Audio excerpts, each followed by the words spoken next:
A very good morning, dear students. As we have gone through the lesson fire, friend and foe. Foe is an enemy, an opponent, and fire can be friendly and also it can act as an opponent because it is friendly as well as most dangerous. Okay, if we are not putting the fire under our own control, we can face the consequences, the very bad consequences of the fire.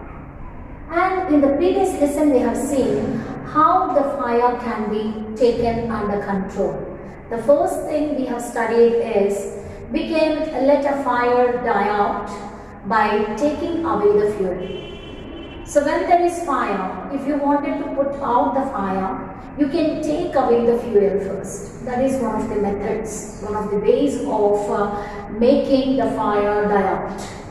Let us move on to the second way. What's the second way? All of you are requested to take page number 116 from your textbooks and go through the second paragraph. It goes like this. The second way of putting out a fire is to prevent oxygen from reaching it.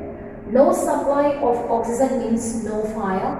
Small fires can be put out or smothered with a damp blanket or a sack. This stops oxygen reaching the burning material. Sometimes carbon dioxide is used to extinguish fire. It doesn't allow oxygen to reach the burning material. When there is fuel, suppose if there is the presence of oxygen, the fire cannot be easily put out.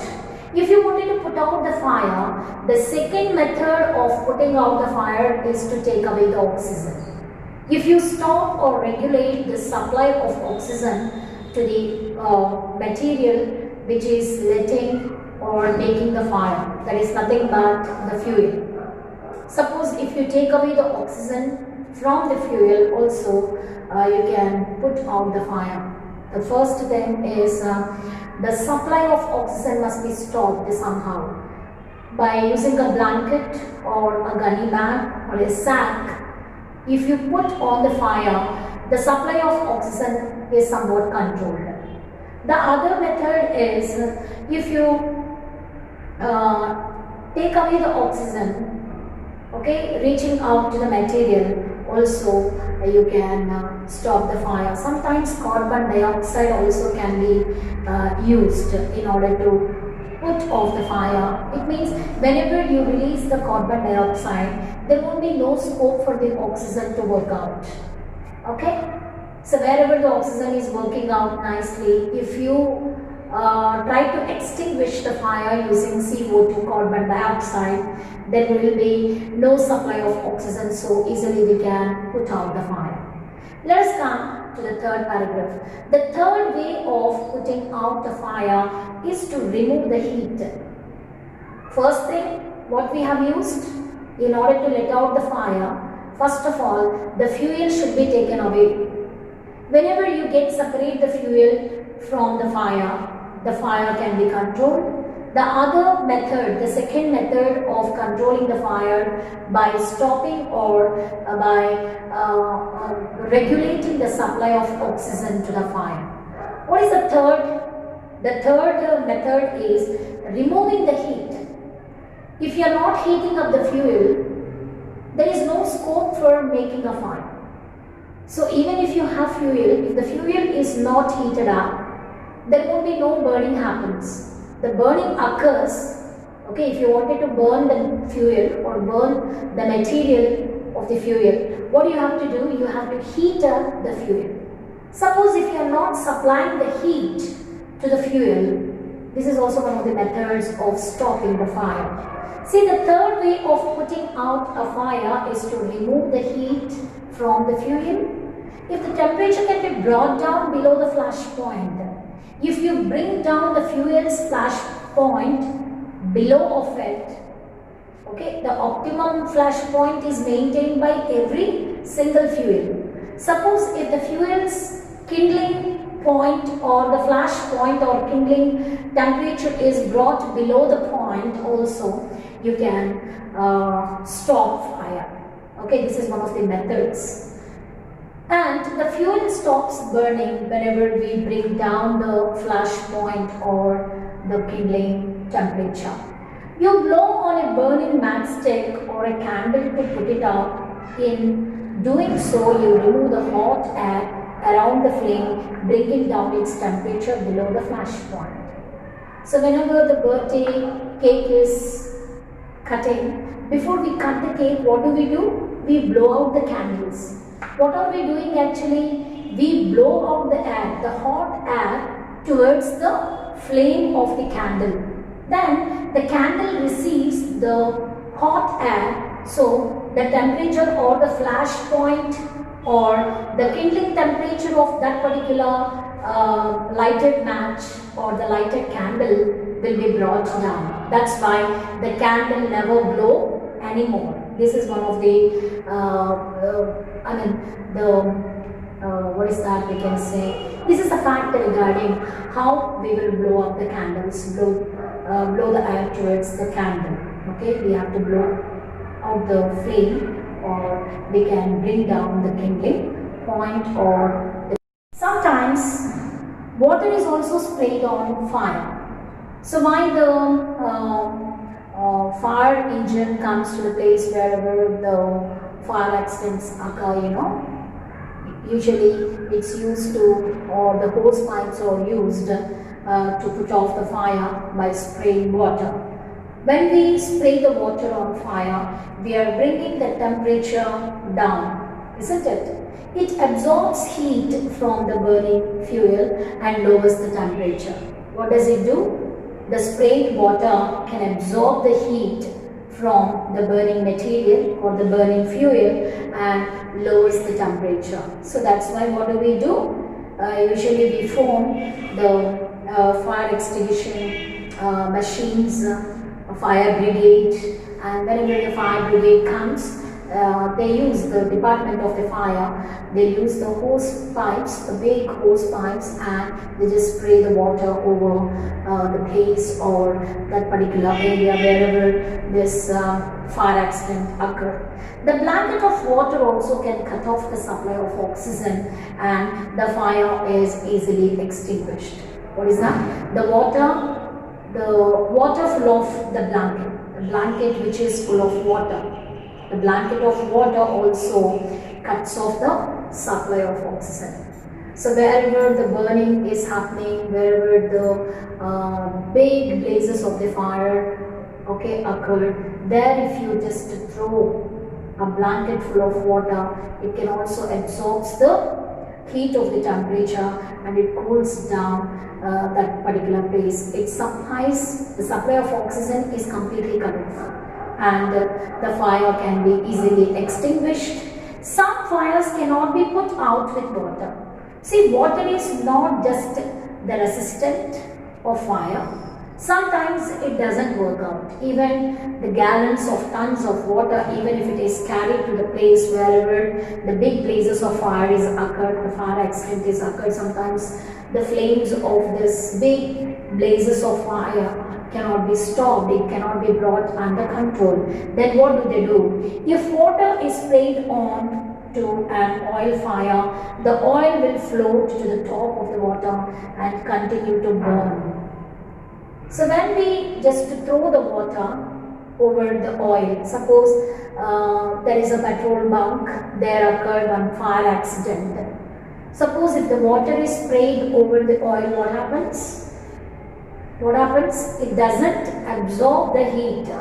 The oil will float to the top of the water and still the blazes of fire can be continued. That's why it's not a good idea of spraying the water, especially wherever this oil tankers and big, the spots where the oil tankers are there, wherever this accident occurs, especially the places wherever the oil tankers are there. And there if it is occurred, if the fire accident occurred over there, using the water is not at all a good idea. Sometimes the water cannot control the flames of the fire. This can be very dangerous because water can flow quickly, carrying the burning oil with it and spreading the fire. What happens? As I told you, as I just read, so whenever we are spraying the water, along with the water, the oil will be floating on the water surface, and still it can catch the fire, still it can carry the fire to the next. So it should be stopped. That means using water for controlling the flames or controlling the fire which is caused by oil. Understand? Especially wherever the fire accident occurred because of oil, there we are not supposed to use water much. Maybe to some extent we can use, but not in a large scale. This can be very dangerous, okay? Because water can flow quickly carrying the burning oil. What happens? The water can flow quickly along with the burning oil, and which can spread to the next. It can spread the fire easily.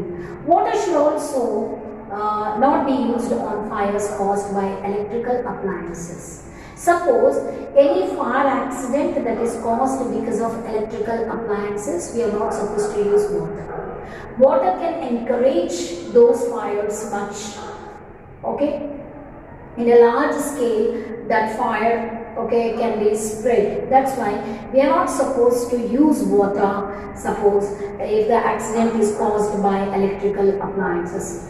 We use many electrical appliances at home, isn't it? And sometimes the gas accidents, gas cylinders can blow out, okay, burn. And sometimes, the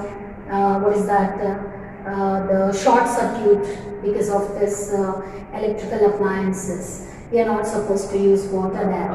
The person spraying water might receive an electric shock.